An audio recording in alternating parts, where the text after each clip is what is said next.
And peace, peace, peace, peace, peace. Is your sister Roo, MaWu Lisa Temple, beautiful upstate New York, Hudson Valley, and it is Saturn Day. So you know where we at. We in the room. It's Nick and Roo with the UnRead Book Review, and we ready. We ready for y'all. We ready. See, Nick was out there in the field, so I had to go out there in the field for all y'all who put that little bit of the live and Nick in the field. Let me just let you know, it wasn't nothing like seeing it in person. Trust me when I tell you. But we are here today, as we are every other Saturday. We apologize for getting started a little bit late, but I was having technical difficulties. Who knew? Anyway, we are here for you.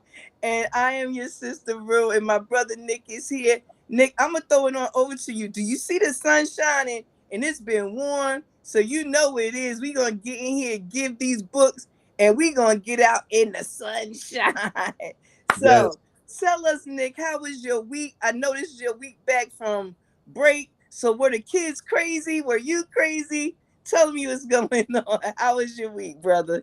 Goodness. Well, I think this would be the second week back. Well, no, yeah, this was the first week back. Oh, yeah, goodness. That's how you know. That's how you know the time is. That's how you know it's crazy. When the whole concept of time is just out the window. What? Like, what week is it? What is today's date? Is school over yet? Oh my goodness. Oh but my God. It felt like that's how much it's been. It felt like I've been back for 2 weeks and it's only been one. That's wow. Wow. So, but it's all downhill from here. Once spring break is over and we get into the month of April, you might as well not even count the month of June because everything needs to be wrapped up by the first or the second week at the latest. Even though the last day of school and graduation is June 23rd, everything is pretty much wrapping up by the first week of June. So we have about a month and some change left to get this thing done and over with and get these young people packed up for the summertime, and for those seniors, get them packed up for the next stage, the next step. And a lot of these seniors, they're acting like they're not leaving after this. Like they think they're going, they're maneuvering and behaving as if they're going to come back next year. And it's like, nah, this is it. Then that's regardless. That's regardless of whether you graduate or not, because there are no super seniors at this school. You have to go somewhere else for that. Wait a minute. It's a thing called super seniors? Oh, you got to tell me all about that. Oh, come on. You know that's not a new term. That's an old term, a super senior. That student that's a senior, but they're older than everybody else. They can take everybody out for a round. Yeah, exactly. Oh, yeah. There is no repeat in 12th grade at this school. I know that's right. Send you to night school if you don't finish here. Well, you know what? One thing I know is they got super teachers over there under your tutelage, so we ain't worried about nobody staying behind. So right, yeah. Yes. Oh no, yeah, we're not having that. Definitely not having that. So, but yeah, I feel you about the sunshine is looking good. The temperature came down a little bit because it touched 90 yesterday. So today it's a little bit cooler, a little bit more comfortable outside. But man, I'm trying to tell you, that pollen trying to take me out. It is trying to take me out. I'm gonna tell you, we went from 30 degrees to 80 degrees to 50 degrees to 85 degrees. And it's just like, whoa, if you don't know no better, you are locked. You know what I mean? So, but yeah, it's fantastic up here in the mountain today. It was very humid yesterday, but we have a nice breeze today coming off the mountain. Probably go up by the waterfall a little bit later and sit and do some reading there but absolutely, it's a beautiful day. Yeah. I'm over. When I was coughing, I'm coughing from that pollen. I'm telling Yeah, you. the pollen is real. The pollen is real. Believe me, the pollen Yeah, is I'm still trying to definitely clear my real. throat of that now. And Yeah. shout out to me being in the field on April 4th. I was able to get some of those allergy herbs from our mail, so that helped a little bit. I got a little bit of those herbs left, so I'm going to have me a cup of that tea to clear some of this out after we get done with UnRead for this Saturday. Absolutely, absolutely. Shout out to brother Amel. We gonna get him on here with his book, really soon. I'm looking forward to it. He's looking at some time coming up soon, so excited for that. Excited. So it is Poetry Month, Mhm. right? It is What April. what has been going on with your students? Do you have them write poetry every year, or do you read poetry every year? We read, but honestly, the poetry is kind of spread out throughout the school year. We pair poems with other texts, like poems with short stories, poems with novels, poems with plays. But it just happened that at this point of the school year, with my AP literature class, as they're preparing to take the AP exam in a couple of weeks, we just entered into our poetry unit right before spring break. So we are reading and analyzing poetry. We probably won't have time to write poetry, maybe in those final weeks when everything is done and some students are still coming to school. Maybe we'll fit that in along with fitting in some time to watch the Kindred series. Also, we'll see. But we haven't written any poetry, but we are currently reading and analyzing poetry.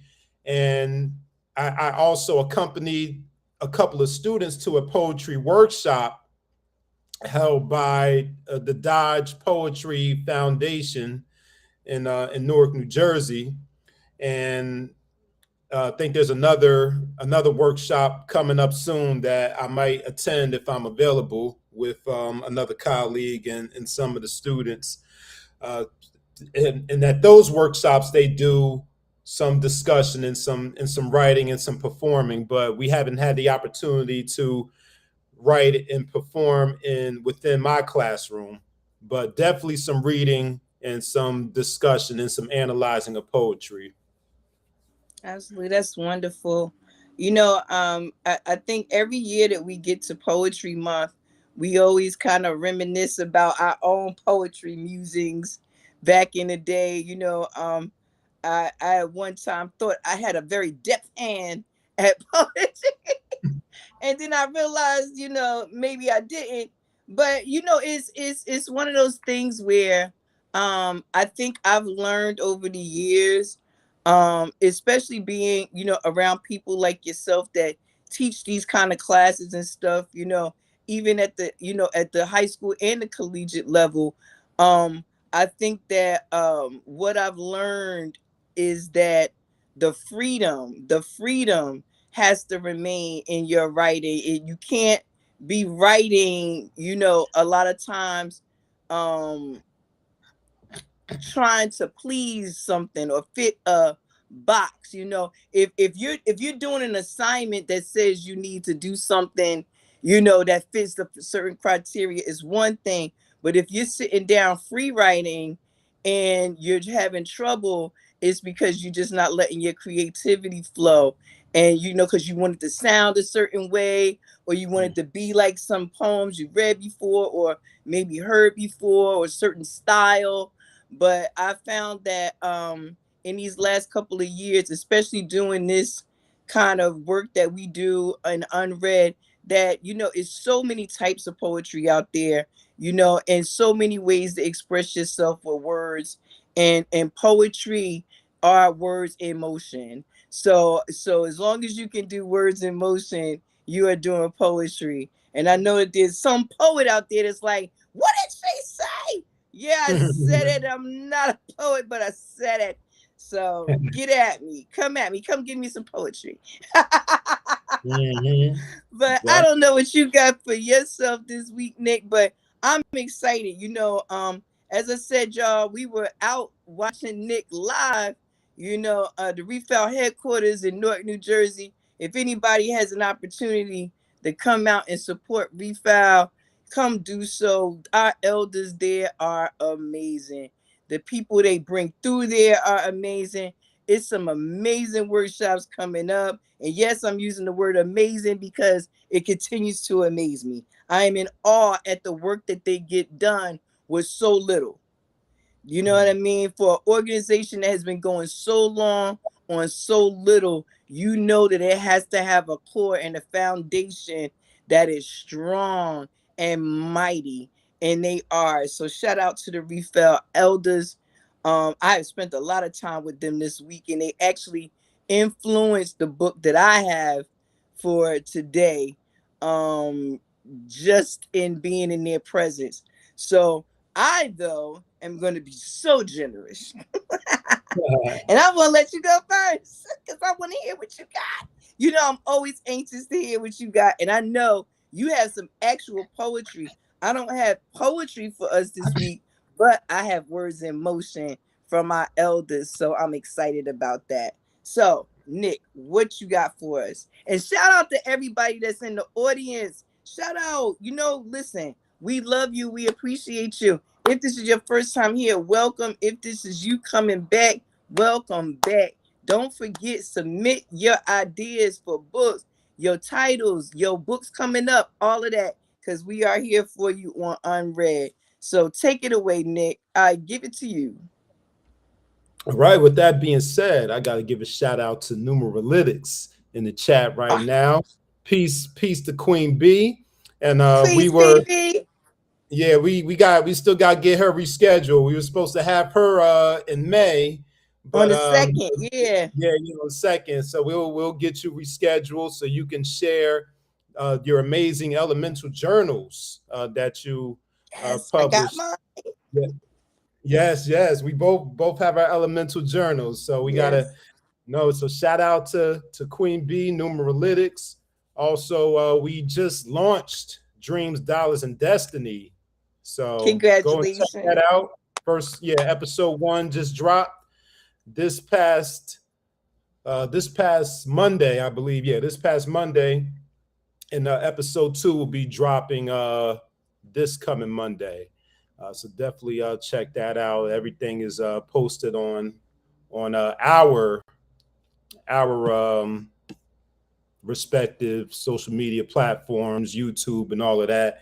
Or if you need the link, just let us know. We'll send you over the link. So my offering. Oh yeah. Also, much gratitude to Numeralytics. We are a sponsor on the Numeralytics channel as well, UnRead Book Review.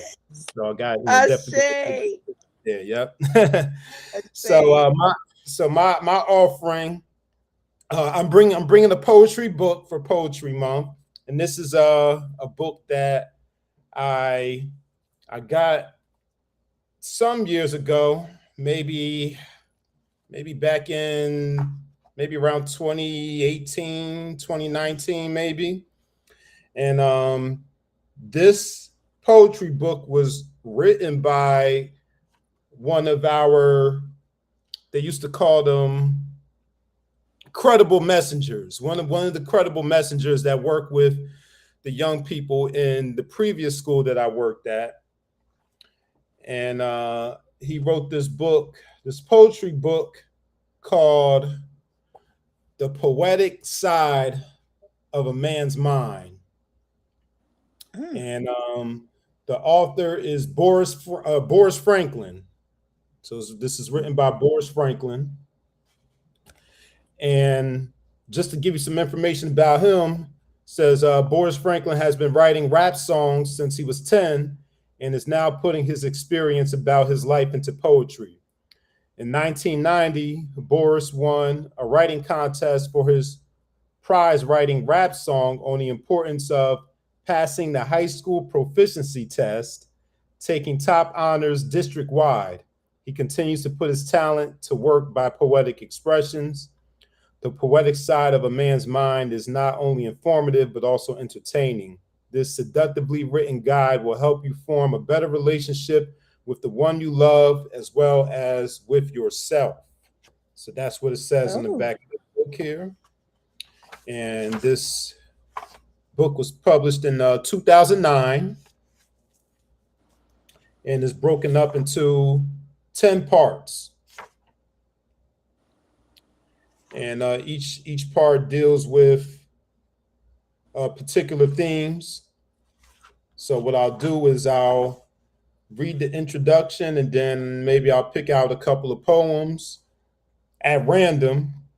Well, actually, no, maybe I actually marked some pages in here. So maybe I'll go to the poems on the pages that I marked after I share the introduction. So I'll just read some of the poems that are in here, and then I will pass the mic. So the introduction, the poetic side of a man's mind. If you've been through the revolving doors of a bad relationship or have settled because you cannot bear the emotional exhaustion of doing it again, it's time to ask yourself, does true love really exist? The poetic side of a man's mind is about love and relationships, how to obtain them and keep them healthy by overcoming emotional obstacles that can ruin a relationship. This book will challenge you to look in the rearview mirror as you discover yourself. You will experience the orgasm of life. The poetic side of a man's mind is an expression of poetry and psychologically designed to give you understanding. This information will help you decide if you're even in the right relationship. Now sit back as we take a ride on the highways of emotions that lead us to the poetic road to love from a man's mind. And we have a quote down here from the author. It says, love is a vehicle and respect is the engine, which is fueled by trust and powered by the keys of communication. wow. Yeah, powerful quote That's right a there. word. That's a word. That's a word. That's a word. Put that one up on the screen later. Mm-hmm. That's a word. Okay. Yes, it is. So the let's see what we have. What we have marked here. And this book has a combination of poetry and prose. So for each poem, there is a page of prose that goes along with it. And I guess I'll read I'll read a couple poems, maybe about 3 or 4, not to drag it out too long. Well, I Nick, was before you get started, sure. can you tell our audience the difference between poetry and prose and Oh, what that means? okay, so Just so poetry get a and little bit of prose is important. education there. Oh yeah, sure. So it's those are more so structural kind of terms. So with poetry, poems are organized into lines and stanzas, while prose is more of your regular type of writing in sentence and paragraph form. So that's what we Thank mean you. by poetry and prose. Yeah. Thank you. Mr. Westbrook's class is always in session. Always in session, always open. Pull up a seat. Thank you, sir. Thank you. All right, so the first poem that I'll read from Boris is called Pride. Every time I was told I could not do, I looked to you. You were my energy, the force that helped me complete each task efficiently. Yet today you have become my greatest enemy. Everything you do seems as if you are competing, turning a deaf ear to reasoning. The price of self-esteem has cost me everything. My friends, my family, my freedom, and you won't let me tell them I need them. I've watched your ego grow to the point you take everything personal. Why can't you let it go? Just walk away and let it go. Your heart will be pierced by 1,000 knives as you cry with dry eyes until you learn to let go of your foolish pride. Pride, ladies and gentlemen, pride. Wow. Yes, Sound yes, like a snap. letter to somebody. Shit. Yes, That sound like that was in somebody's inbox. Right, right. Wow, a lot of energy in that. Yeah, yeah. So that comes from part 2 of the book, and part 2 is emotional obstacles. Okay. No obstacles part of the book. So the next one,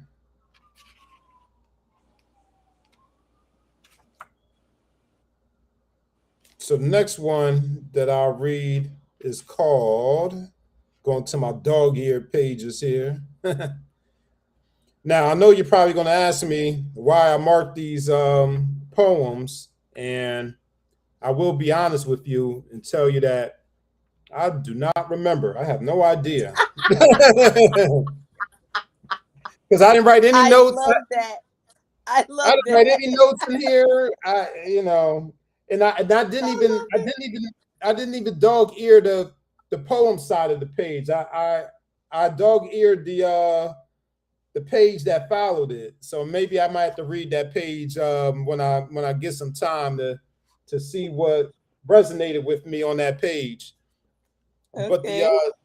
the next one comes from, let's see, the next one comes from part 5 of the book, and part 5 deals with discovery. And this poem is called Orgasm. Okay. Mm-hmm. An orgasm is to thee the ecstasy of loving me. How wonderful I can be as I climax with maturity, never loving anyone else as much as I love myself. I have found I am delightful to be around. As I sat and chatted with me, I discovered I am intriguing. As new life filled my lungs, I composed a song. Now every time I hear it, I dance with my experience. I began to grow. My problem became small, almost nothing at all. Learning to love myself was the greatest love of all. Orgasm. Okay. Okay. Okay. Yeah. All right. Let's see. What we got? We got forgive me. Okay. Yep. We got forgive me. And yeah, I'll read two more or one more. Yeah, I'll read one more. Yeah, do one more. All right. This last one is called Forgive Me. Forgive me, for I have sinned. My mind is a theater for passion. Why hast thou created what should not be touched? Tormenting my soul, filling me with lust, gracefully dancing deep in my soul's ravine, my self-indulging dreams. Imagine my surprise as my dreams exhilarated my insides. Invoking a response, my body came alive. The heat radiates my desire, releasing a sensation of pure fire, a lightness of spirit from a purifying experience. As I began relaxing, I was ashamed of my actions, sheepishly smiling with a guilty satisfaction. Forgive me for enjoying myself. Forgive me. And that one comes from the discovery part 5 of the book as well. Okay. Oh, that's yeah. So those were a few selections from The Poetic Side of a Man's Mind by Boris Franklin. I believe it's still available. I'll do a quick search to see if it's available on Amazon still. But that is my Poetry Month offering. I say. Poetic So Side of so a so Man's so, Mind by so Boris tell Franklin. us, how did you come across this book again? So the author of this book, he was he was a credible messenger, or a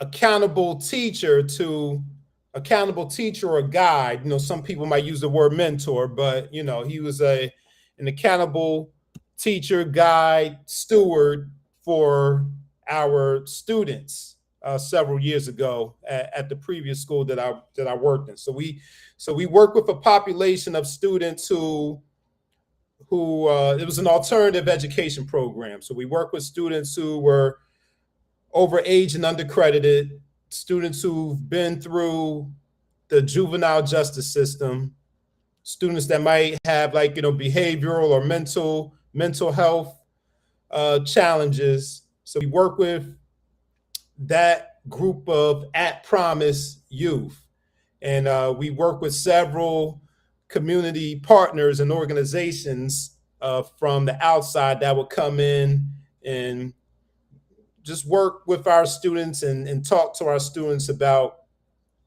different topics, different areas of life. And the author of this poem was one of those community partners that came in and worked with our youth.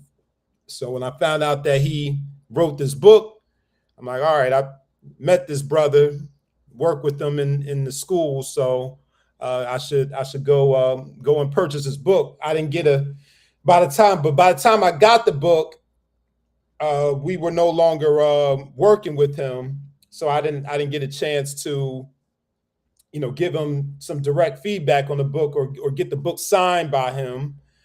So I got the book later on, after our time of working together was completed. So that's how I came across the book. Okay.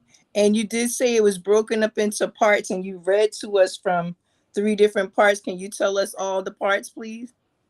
Sure. So part 1 is love. Part 2 is emotional obstacles. Part 3 is understanding. Huh, interesting. 3 is understanding in the 3 is supreme understanding. matter. Lovely, lovely. Part 3 is understanding. Part 4 is looking in the mirror. Part 5 is discovery. Part 6 is the meeting. Part 7 is hide and seek. Part 8 is thunder. Part 9 is lightning. And part 10 is liberation class. Wonderful, wonderful. Well, shout out to that brother. That's a wonderful offering. I love to see offerings coming from our community, from people working in our communities. And let me just say, Nick, I love the language that is being used for our youth today. It's different. We used to call it at risk youth, and you called it at promise, and I really like that. I don't know who changed that language, but thank you to whoever did, because I never thought they were at risk. I always thought they had a lot of promise. That's why I started right there in that same community. I'm from Newark, New Jersey, Brick City. And so working with the different schools is such a wonderful opportunity in Newark and anywhere else, but I say especially in Newark, because I feel like that will always be a source of great things, because we've had some great minds come out of Newark, New Jersey. You know what I mean? We've had some powerhouses come out of New Jersey. So keep feeding that space and keep working with those promising youth, and we'll be all right. I'm determined. We still here. Still got a chance. That's So right. you said you were checking to see if it was still available. What's Yes, going on there? it is available on Amazon. It is available. Amazon. Yes, yes. So get that, folks. Get that. I'm definitely looking forward to that one. I'm interested. It's definitely amusing, for sure. I enjoyed the ones you shared. Yeah. Poetic Side of a Man's Mind by Boris Franklin. Thank you, brother. Thank you. Did I see that Foxy Roxy's in the building? Did I see that? Was Pro Noia in the building? I didn't see in the chat. In the chat, we Oh, still got numeralytics rocking with us oh, in the chat. numeralytics in there. Is numeralytics in there with us? Okay. Yeah, yeah, yeah. Numeralytics, we love you. We love you. And that latest offering on point, on point. Keep it coming for all of us folks that feel confused. Right. Y'all give us those energy reports. What? Please and thank you. Hello. Well, Nick, thank you so much for your offering. And like I said, my offering this week isn't exactly poetry, but it is. I spent a lot of time ever since your event with the elders. They've been asking me to show up, and I've been showing up because when the elders call, you go, right? And That's right. I've been last night I was actually with them from 7:20 to 11:30. Now I know it was past their bedtime, and I did let them know that it was past their bedtime, but they told me to be quiet, so I was quiet. But what I will say is that they have inspired me in the last week or so, just talking to me and asking me questions and telling me things. And you know it spoke directly to a lot of what we talk about, which is intergenerational communication and intergenerational interaction, where we keep these traditions and things alive. And one of our things that we've done has always been storytelling. We do a lot of call and response, which is a form of poetry. If I'm not mistaken, they call it a form of poetry, call and response. And it's also a way of connecting the community. And when I was listening to them last night, they were telling stories. That's what they were doing, and that's what inspired this book. So it made me put my whole other book away and pull out this book right here. So this book right here, you may have heard me mention. Well, I know you heard me mention, but I never really got into it. So I would love to get into it today. It is the 1400 Cowries, right? So I remember bringing this book, right? Because this is one of the books that I found on my little excavation to go and get that last hit of books from for 2025. And I came up with this one. And it is a collection of stories in African origin. See that beautiful artwork, my goodness. But it is a beautiful, beautiful book. And what made me bring it is because one of the things that I heard, a common thread that the ancestors were talking about, is that we don't share stories anymore. And when I think about poetry, I remember when we were in school, they would have us memorize these poems, and memorize these verses and things from Shakespeare's plays. And but you never really heard about a lot of cultural stories. You know what I'm saying? Unless they were the ones that have already been accepted as what do you call them, bedtime stories. So look, the three pigs and the seven dwarves and the grandma's house, Little Red Riding Hood. So these are the kind of stories they would tell us, and we would hear these things and these stories, but we would never really hear anything cultural. But what we didn't know then that we know now is a lot of those stories had a cultural root. The Grimm brothers showed us a lot of the horror that was at the root of some of those stories. And I'm sure that there are many, many roots to some of the stories that I have here in this book. So let's just talk a little bit about this book. So I got this from the library giveaway. This was a library edition. Okay. And it is 1400 Cowries and Other Africans' Tales by Abayomi Fuja, and is illustrated by Ademola Alugibafula. Fula. Yes. I know I chopped that like 900 ways, but y'all know that y'all can blame it on my lack of culture and not the fact that I don't want to give respect. And it has an introduction by Anna Pulowski. So it says this is one. It says this is one of the moral tales in this collection of Yoruba folk tales. It says, as appropriate today and centuries ago, diverse in length and subject matter, these stories are about people, animals, nature, and the gods. Many attempt to explain some aspect of nature, while others distill wisdom of the ancient Yorubas of Africa.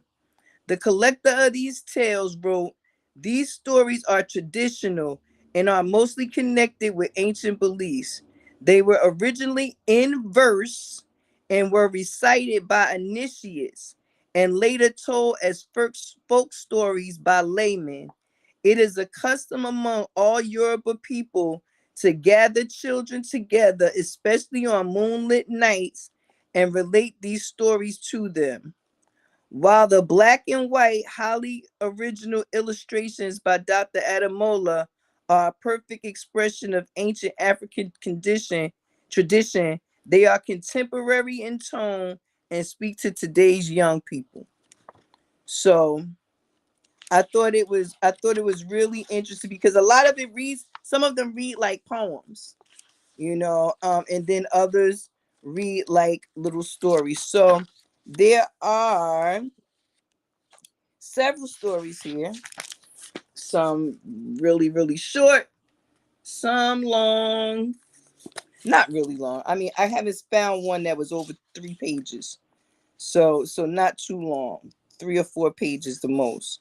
And like it says, it talks about a little bit of everything, but today I wanted to just share one. That was all I wanted to share today. I wanted to share one, and it's the very last story of the book. And unlike some people who dog ear books, I would never. I have a unread bookmark.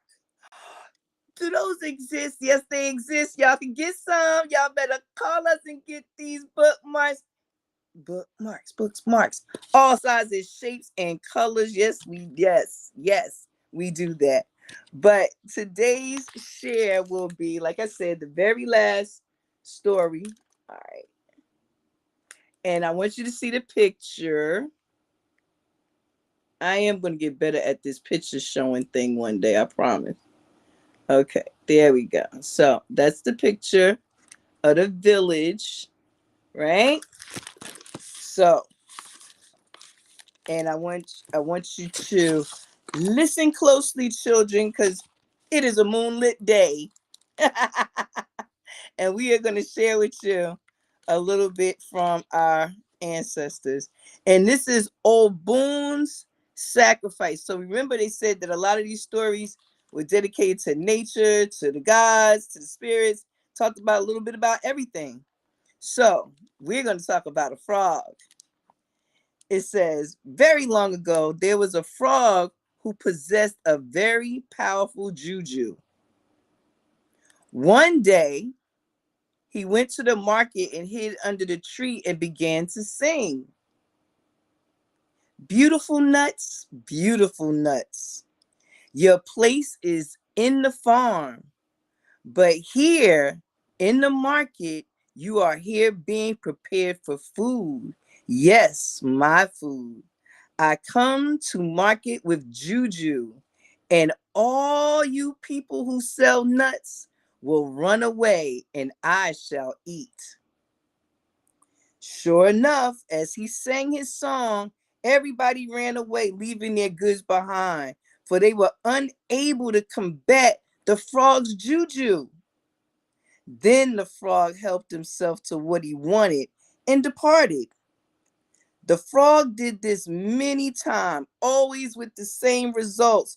The market people were angry, and soon the trade of the whole town was disrupted, and the townspeople suffered. They tried everything they could think of to combat the artful frog. Great warriors were sent for, but they failed to kill the frog. Great hunters came next, and they failed to catch the frog. Next, the juju doctors tried, but their juju wasn't as powerful as that of the frog, so the mischievous one continued. Then one day, when everybody was in despair, the old man arrived in town, and he said, "I'll catch your singer for you." He then set to work and carved the image of a standing figure with a pot arranged around his hands. In the pot, he placed a bunch of ground nuts, and then he carried the image out and placed it in the middle of the marketplace. Next, taking a pot of gum, he coated the whole image in the ground nuts with the sticky liquid. When next the frog came and sang his song, all the people, including the old man, ran away as usual. And the frog was alone. He hopped out. He was feeling comfortable. In a deserted marketplace, walking around like he fancied. Soon he discovered the image. It was new, and it was very curious. Hopping up, he bowed low to the statue, mocking it with politeness, saying, "Good day, sir." And there was no answer. "Can't you speak?" continued the frog. The frog then lost interest in the image, but he was wondering what was in that pot. Raising himself up on his webbed feet, he rested his forelegs on the side of the pot and he gazed inside. Suddenly, he found his forelegs had been stuck fast to the sides of the pot. The frog struggled and tried to free himself by pressing his hind legs, but those got stuck fast too, and it came in contact with the gum, so the frog remained stretched out and stuck. A sorry and ridiculous sight, and the people returned and they killed him. The old man suggested that the dead frog should be taken and sacrificed to Olobun. The flesh and bones of the frog were placed in a big pot, and the old man prepared some liquid which he poured on top. When this ceremony was completed, a lizard was ordered to place the pot on his head and carry it to Olobun. So ended the trouble for the market people, and they had never been annoyed by frogs with jujus again. But as for the misfortune of the lizard, it was just the beginning of his troubles. As he carried the pot to Olobun on his head, some of the liquid spilled and ran down his face. He tried to lick it. It tasted very sweet and not unlike honey, and the lizard liked it. So when nobody was looking, he put down the pot, taking up one of the frog bones, and he dipped it in the liquid and licked off the sweet stuff. The next minute, the bone had slipped from his hand and stuck in his throat. The lizard tried and tried and tried to move up or down, but it had got stuck tight. And there he has remained ever since. And that is why you will often see lizards jerking their heads up and down, because Olobun never forgave them for tampering with his sacrifice. Ashe.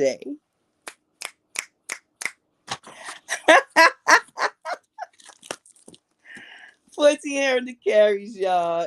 Wonderful stories. Wonderful stories. And let me just show you the lizard, because they have a picture. He was sent off with the pot, and he had to stick his fingers in the pot.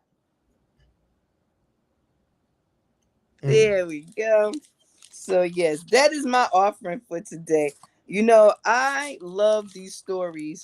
I can tell you that not one of these stories did I ever hear when I was a child, and I definitely know that as much as my mother loved reading to us, if she would have found something like this would have been one of her staples for us. So I say I thank the elders for inspiring me to go back and take a look at some of our own works and know that words in motion is art, is poetry, is love, are lessons, and this is the way that we connect our intergenerational divide even today is by telling these stories, sharing wonderful words with each other, and keeping each other inspired by coming together in community.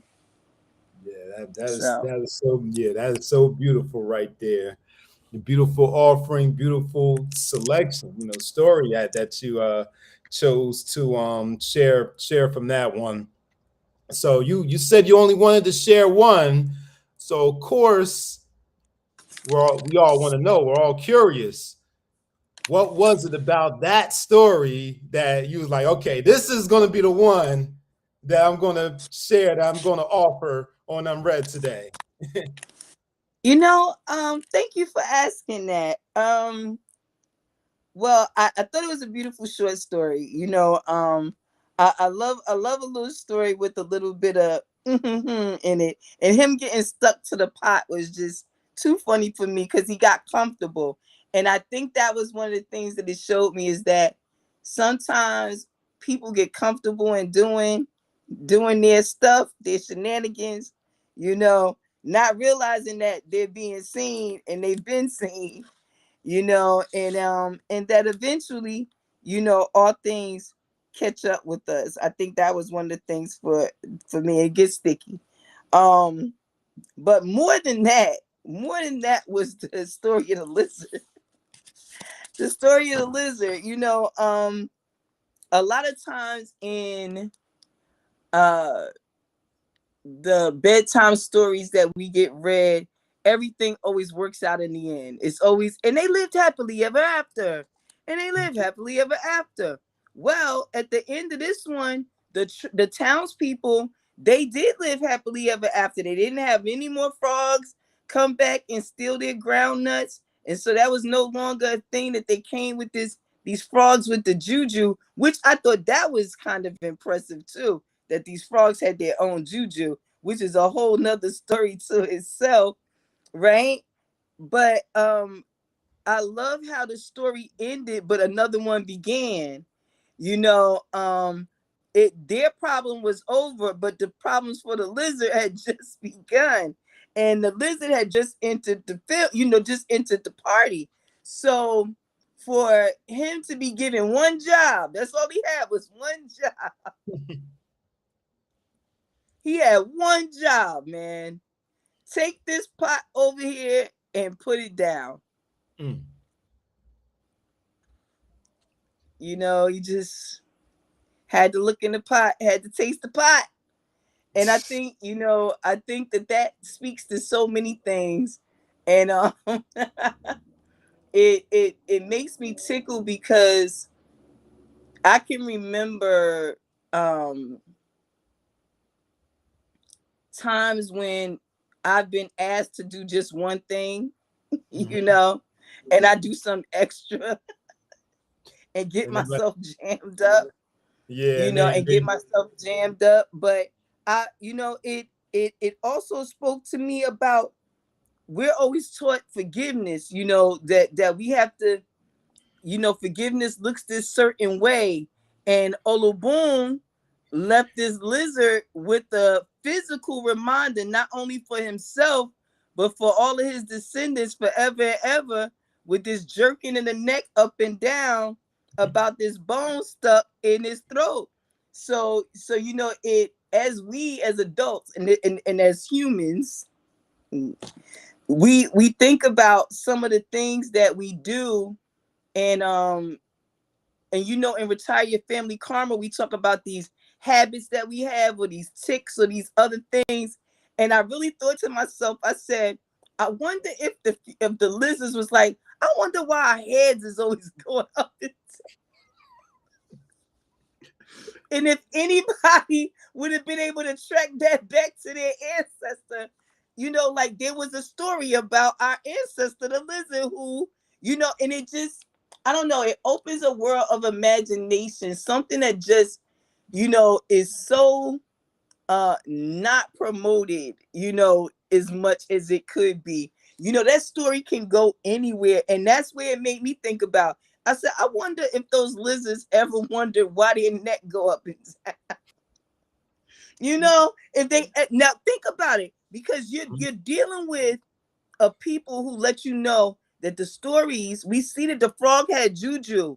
So that means the frog, it talked, it did all kinds, it greeted the man, it had a sense of humor, you know what I'm saying? Where it was mocking him, it was doing all the things. So you have to ask yourself, the lizard was asked to do this. So it means the lizard has some level of intelligence, some level of consciousness. It knew what it was being told to do. It was given a task. So that means that it had a form of thinking. So you have to ask yourself, the other lizards, did they ever wonder what the what? You know what I'm saying? Like, yo, what did our ancestor do when Olaboon told them to take the sacrifice?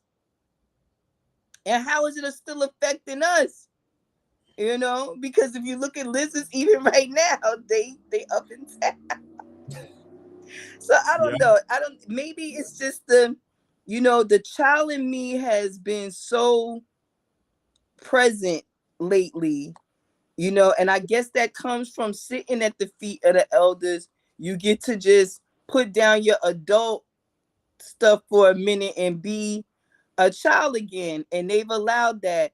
And I think that these stories allow that as well. It allow you to just drift off and think of what we think is the most ridiculous thing. Because if you tell somebody that a frog can talk and has juju, they'd be like, well, what is juju? They don't even believe in juju.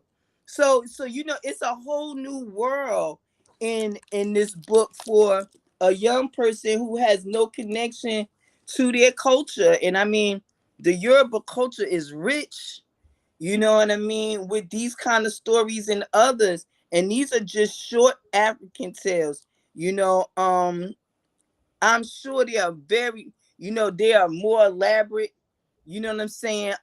We know that there's more elaborate mythology available, but in this form, this is something that can be shared just in little circles and talked about. I mean, I could think of 1,000 questions you could ask a kid about that story right there, and I'm sure it's about 1,002 they could ask back.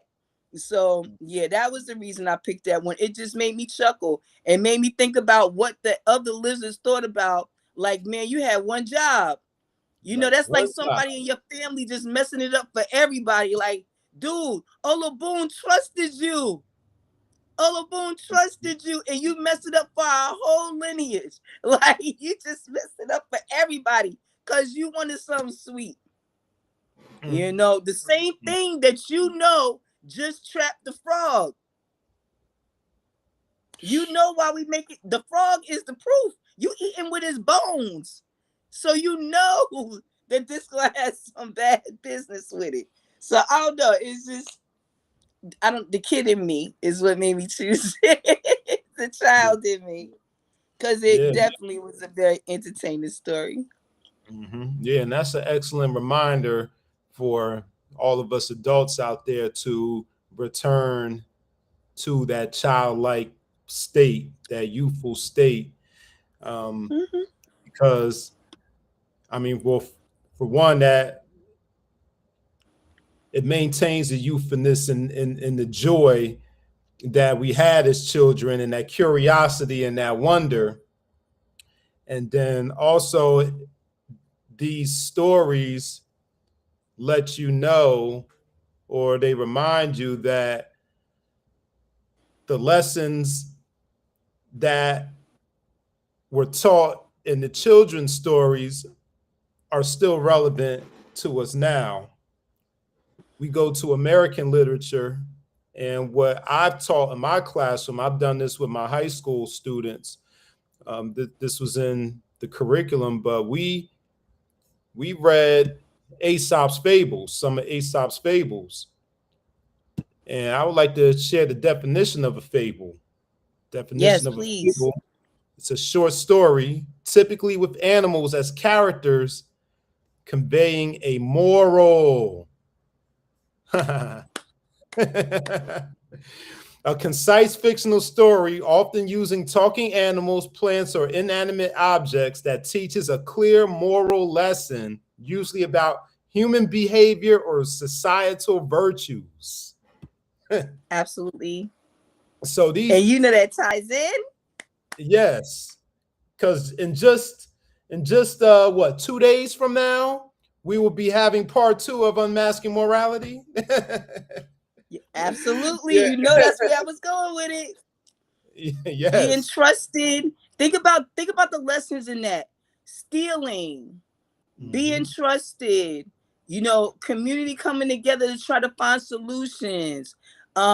Just it's so many lessons in that. Yes. It really is. And even though I talk about the lighter side of that, truly being trusted to do something important. We make light of it, say you only have one job, but being trusted is important. It's Trust is not easy. I don't know about the audience listening, but trust is not easy, especially in this day and time. And that was an important task that he was given, to take this pot of bad juju away from here so it can never afflict the people again. And instead he went to his own desires, and his own pleasures, which was enjoying a sweet treat right then, not realizing that that sweet treat was going to be his demise. Choked on the bone. Wow. You know what I mean? That we can look at that from so many ways. People choke on bones all the time. Yep. Yep. That's what. And so and I don't just mean bones.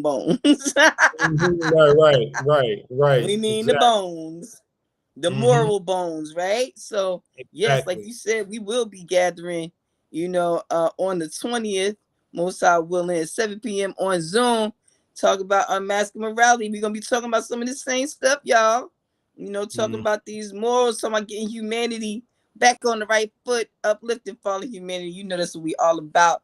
MaWu Lisa Temple, even in unread. We share these books with you guys. These are books that we have in our libraries that we use for self-refinement. Not, what I'm saying, we use it for self-refinement, we use it for community work. You know what I mean? We use it just in conversation with each other. These are not just books on the shelf collecting dust. We don't get to them all right away, but trust me, I know my brother and I know myself. We love every book in our library, and Mhm. have a use and we have a use and an intention for each one. So with that being said, we will never run out of opportunities to be able to expand our mind, work on our refinement, work on community, and not only that, stay in wonder, because these are the stories written now. What will the stories be later? There's many stories to write. We still have everything. Even though there's nothing new under the sun, there's always more ways to share. There's always more ways. I loved his little song. The fact that he had a little song that he made up about it, like, oh, he was confident with his work. He had the juju. He had the Yeah. words. So he was like, hey, listen to this. I'm about to rock-a-bye you to sleep so I can rob you. You know what I mean? Think about that, in itself as a lesson. How many people got words that lull you to sleep and then they rob you? Woo! Hands in the pot. Come on, it's so many pieces to that. Like I said, I just allowed the child in me to pick that one for the laughter that it gave me. It gave me a chuckle. It really did, because I could see the very human parts of that. So yeah, it's a great book. I'm so glad I found it. I'm so glad Mhm. it found me. Yes, I am too. I am too. And you just mentioned that there are there's more stories to be told, and there's nothing new under the sun, but stories can be told in different ways. That brings me or reminds me of parables in spiritual text. So let's go to parable, right? So parable is defined as a short, realistic, and fictitious story that uses everyday events to illustrate a deeper moral or spiritual truth.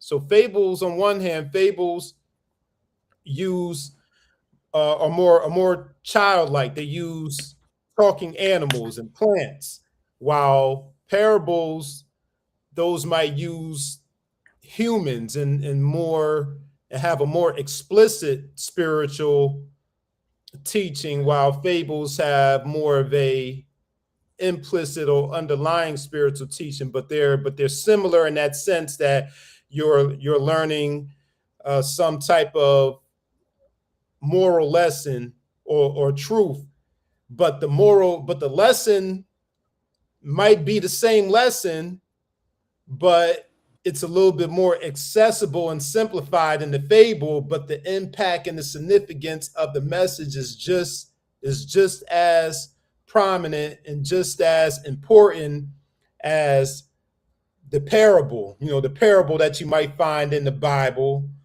because the Bible has a lot of stories, a lot of Yes. characters in it.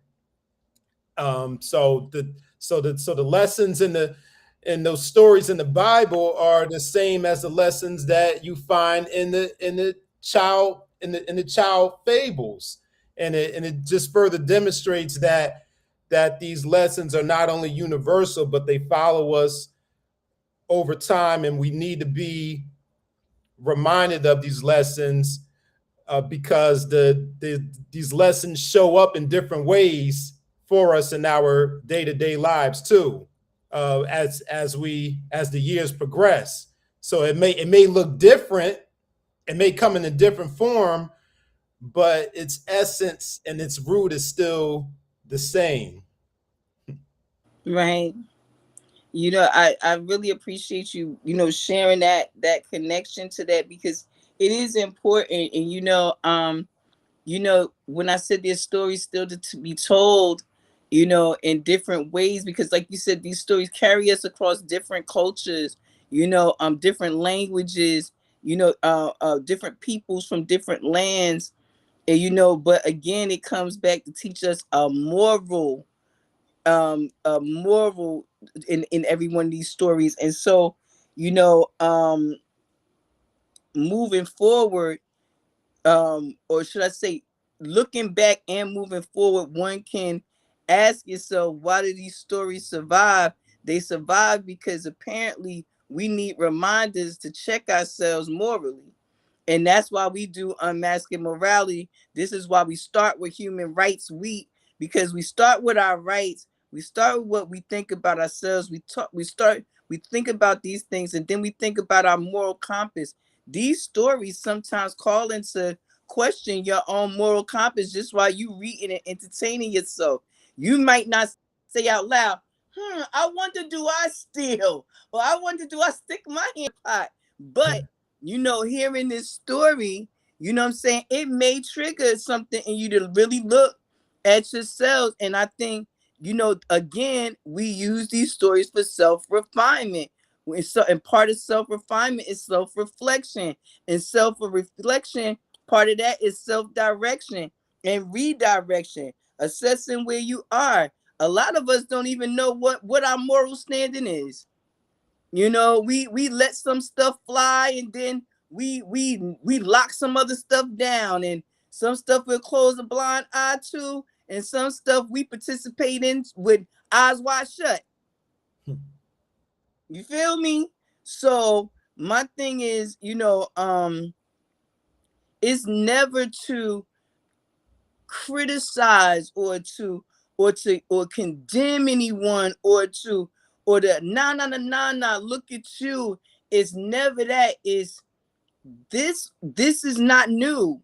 There's nothing new under the sun. You are not half as slick. We see you. Check yourself. You know what I'm saying? You see you and you check yourself. And that's a lot of what we go with the unmasking morality, and in a lot of the books that we share. Because Nick, a lot of the books that we share are ones that either talk to us about our ancient history, our recent past history, our present, our present in other places, our potential future, and all of these things encompassed in one, and all the things that go with it, and because of that, it is important for us to check ourselves, and to do that in a gentle way of fables and parables, and these stories. I think that that is a very humane way, to in a very disarming way, to say to someone, hey, you might want to look in the mirror, like, maybe, kind of, sort of, and again, it's it's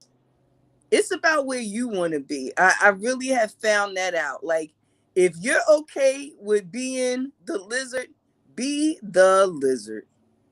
I love lizards. I think they are right. As long as they don't get in the room with you, loose, they all right. If they outside, they great for me. Same thing with frogs. I don't mind a frog if it's out in the wild, but if it's in the house, we have a problem. If it's in the pot, we got a problem.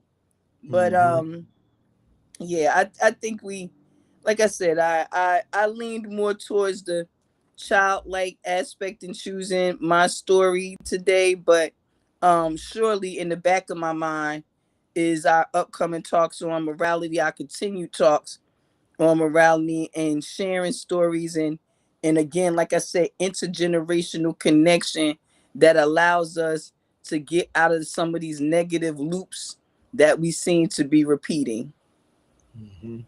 Yes, yes, yes. And I always find it interesting that along with the parables, you also have these very esoteric kind of paths, whether they're spiritual religious paths or mystery schools, and all these things that seem that can seem or appear very deep.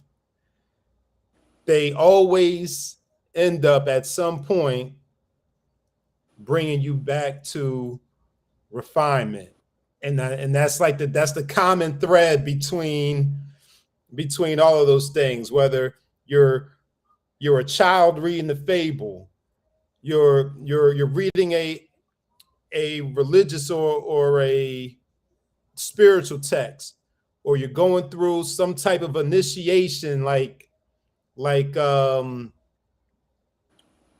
type of code, or you going through like a Masonic rite or something. Like all of these things, that's the common thread. They all bring you back to self refinement in different at different levels and through different forms.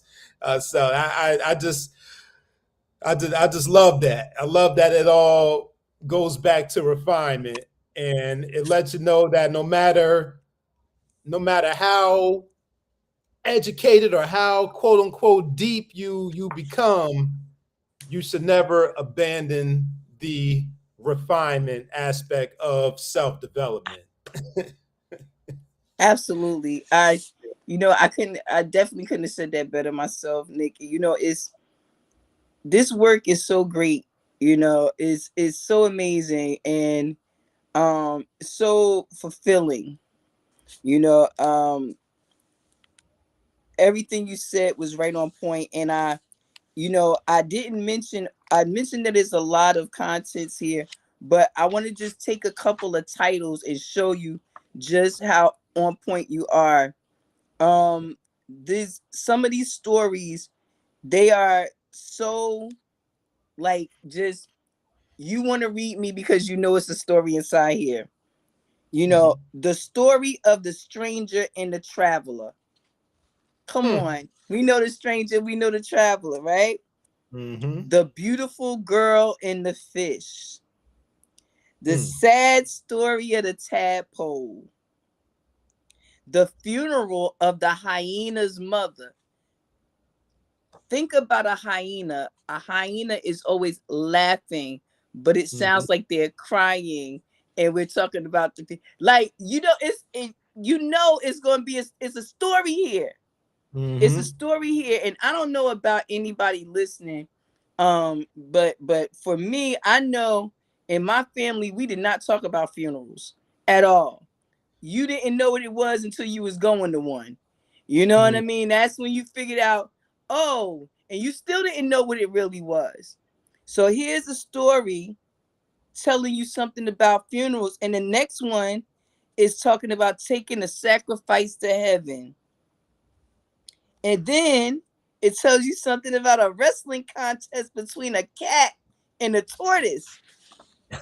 So these kind of stories, the funeral of the forest king, the orphan boy and his magic twigs, the wise dog. Now think about it. What do we got? Jack and the Beanstalk, right? We got Mm-hmm. stories. We got Yeah. stories, right? So the three little pigs and the three different types of houses. So it's like when you really think about the ways that you've been told, Mm-hmm. the ways that you've been told. I'm sorry, something just came to my mind that tickled me so hard. You know how something just be like bing, and you like, that's what that meant. Yeah. Yeah. I just had one of those moments, and it's in the same vein of what we're talking about. So, reading the Quran Mm-hmm. is that's a whole nother level of the game. Like I tell people, you can read the Psalms, you can read the Torah, you can read any of these books, but when you sit down with that Quran, boy, it do something different to you. It just be like, you be like, I never thought about that. And Mm-hmm. so one of the often repeated verses in the Quran is, did no warner come to you? Right? And when you read it in the context of what it's talking about, it's always talking about, a warner coming to you. So don't be crying the blues now because somebody came and told you ahead of time. And it said, but often the response is, yes, a warner came to us, but either they thought they was lying, or they thought they was full of folly, or they thought they was misleading them, or they thought, and so just now I'm sitting here thinking, wow, these moral stories are being taught to us in every way. There's no way, if there is a great questioning at the end, whether you read cereal boxes, comic books, religious texts, get them stories, shoot them up stories. No matter what you read, it is a lesson in that you are not going to be able to get away from. Did you know right or wrong? Yeah. You know what I mean? Like, it's no way you can get away from it. Yeah. It's like what did you choose? And Yeah. it'll be based on your moral compass and the Yes. development or lack thereof. You know Mm-hmm. what I'm saying? So these refinement stories, you know what I'm saying? And I'm not preaching no heaven or hell to nobody, but what I am saying is it seems like when we pay attention to these stories, it could make our lives easier. Yeah. I don't, Yeah. that's what I Yeah. see. I don't know. Yeah. Am I But wrong here? no, you right on point. But I will say this though. The person that's listening to the story, reading the story, or watching it, they they have to have the eyes to see it also, because if not, they'll just see it as entertainment. Absolutely. Yeah, Absolutely. yeah. So yeah, That's what they they got say. Those with eyes to see and ears to hear and minds to discern. You know, these stories, they're cute little stories. And no, we don't have to think about them after that. And somebody might say, oh, you being too deep. Well, you know what? If that's the case, this is not for you. But for those of us who be like, well, dang, I didn't even think about that. This story might be for you. Your eyes and your ears and your mind might be saying, it's something for me to learn here. You know, we cannot possibly be so arrogant as to think that we don't have anything else to learn, or we don't have any way to grow, or we don't have a way to become better than what we are. You know, and that's not saying that the you that's you is not fantastic and amazing, because it is. Look at where you came from. You are doing the damn thing. But imagine what else you can do. Yeah. You And know, you know what? imagine what else you can do. You know what else? It takes a good teacher, whether teacher is self or teacher is someone external. And that also further reiterates the importance of telling these stories in different ways, because if you miss it in one way, you're gonna get it in the other way. Because if you're watching that shoot 'em up bang bang movie, and the only thing you got out of that was I don't know, how rich and how fly, you know Rich Porter and Alpo and all those was, and paid in full, but you missed the lessons in it. Then you might need to go back to the fable, or go back to the mythology, or go to the parable, or go to the or go to Right, or it's get something for everybody, because everybody learns different. Everybody learns different. You know, and we have to also remember, before the television, before the radio, before the records, there was this. To each other, there was word to mouth. You know what I mean? And we acted out things too. You know what I mean? We are very animated people. We act out. You know, we make movements. We do these things. These things are the way we convey energy. We exchange frequency. You know, and it does raise a vibration, or it can lower it. You know what I mean? Or it can still it. I don't know if you've ever experienced, like different types of anxiety, but for me, when I was growing up, I was very anxious young lady, and reading was part of what helped me, to deal with my anxiousness. And I would read when I was feeling anxious. I noticed I was drawn to things, stories about different lands and different places and different, and different realities, and this would still it would still me, long enough for me to grab me and say, okay, let me get myself together. So, these stories, regardless of how we get them, through music, through, poetry books, through, like you said, through bang bang movies, horror movies. Horror movies are the best ones. Like they tell you what not to mess with. But psychological thrillers, like the stories are here. It's about the people not being entertained as much as edutained. You can be entertained.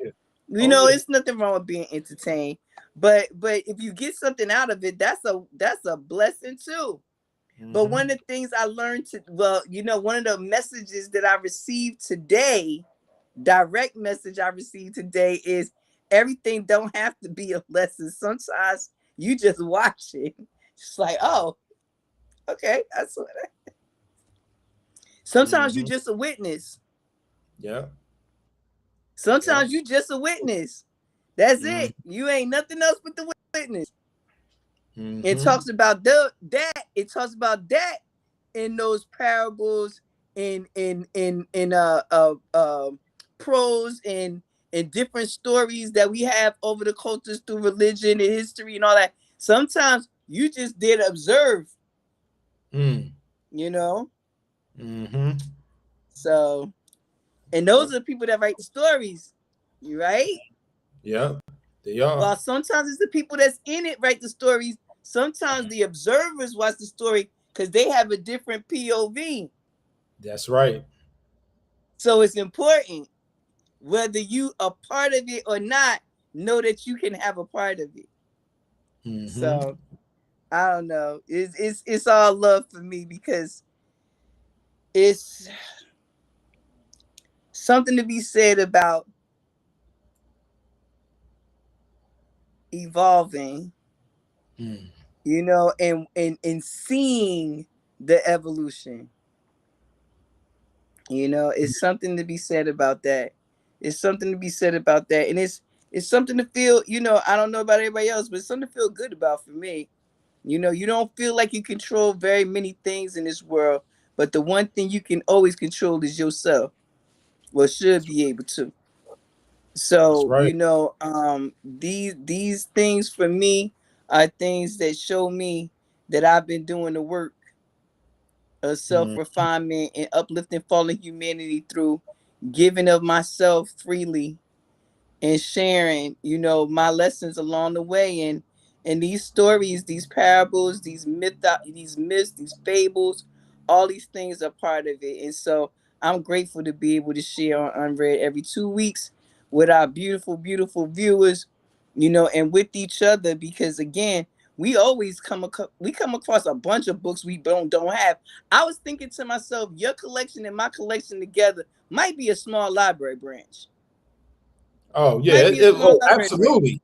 It definitely Yeah. is. I was No thinking question because about that. I thought about the branch on Osborne Terrace. It's not that big. I think we got more books than them. I You think we got probably more books right. than them.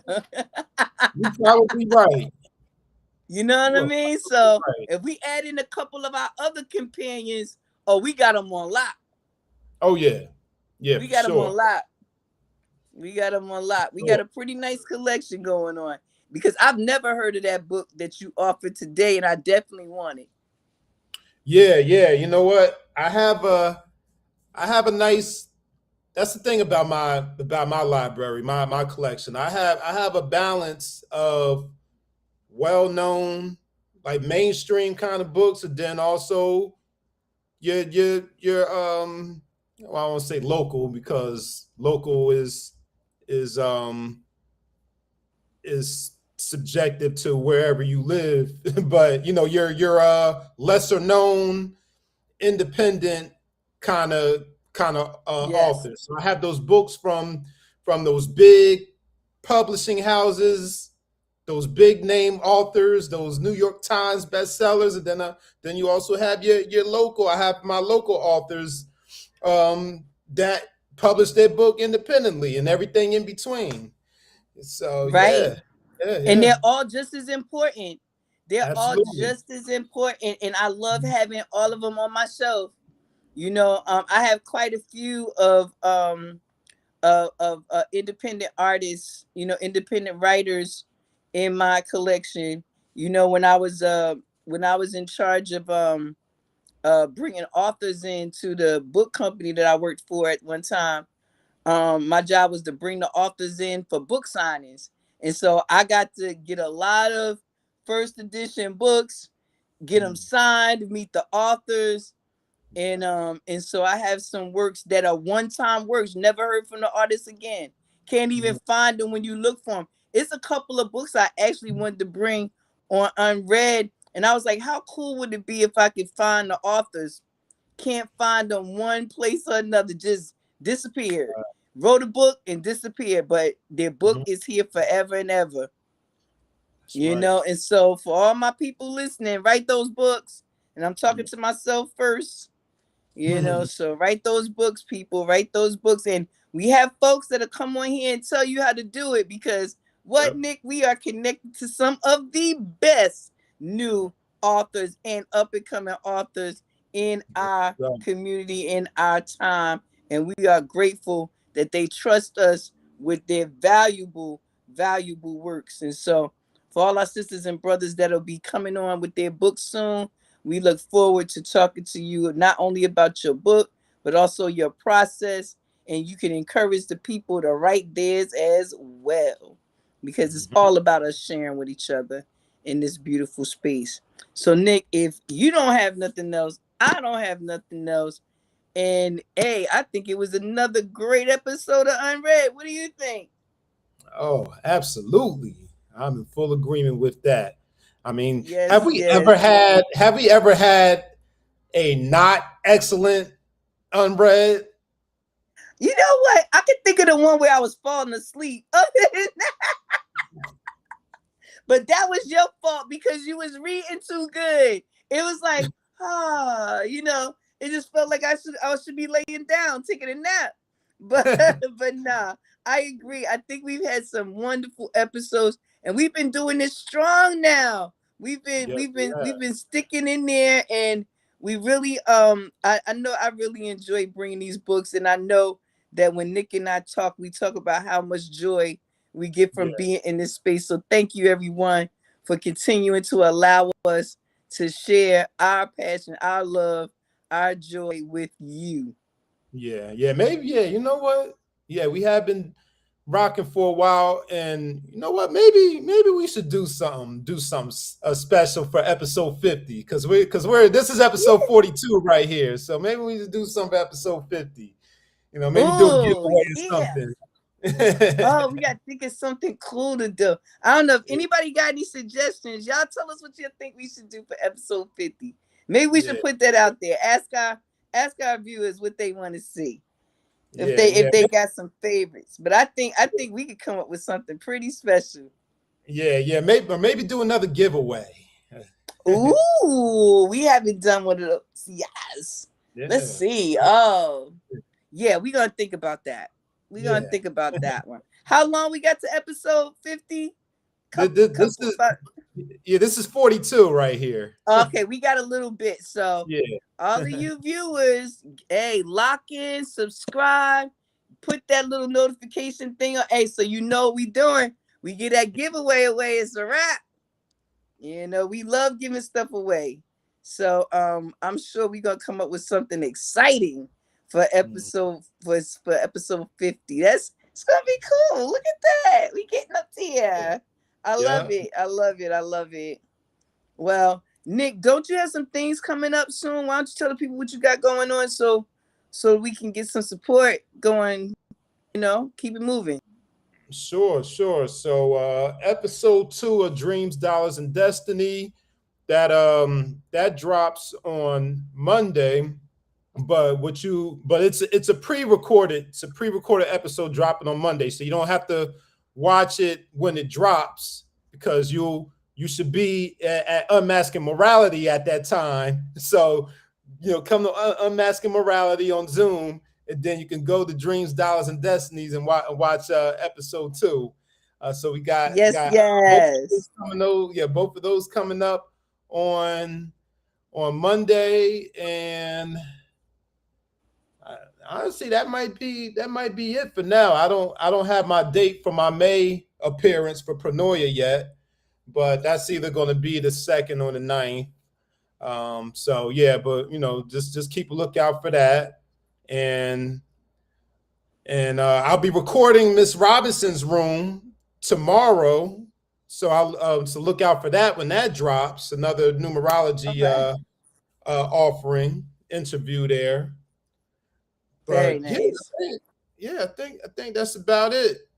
Yeah, We're keeping ourselves busy. Look, I foresee a wonderful spring summer season for us. We really get a lot done. And I'm looking forward to you getting back out there doing the hiking again with the podcast. So I'm looking forward to that because you was out there in the woods. That's my place. But yes. I love being out in the woods. But yeah, so that's right, guys. On Monday, the 20th at 7 p.m. we will be in Zoom doing the second part of Unmasking Morality, which is a continuation of our human rights work that we do in December every year. We are excited.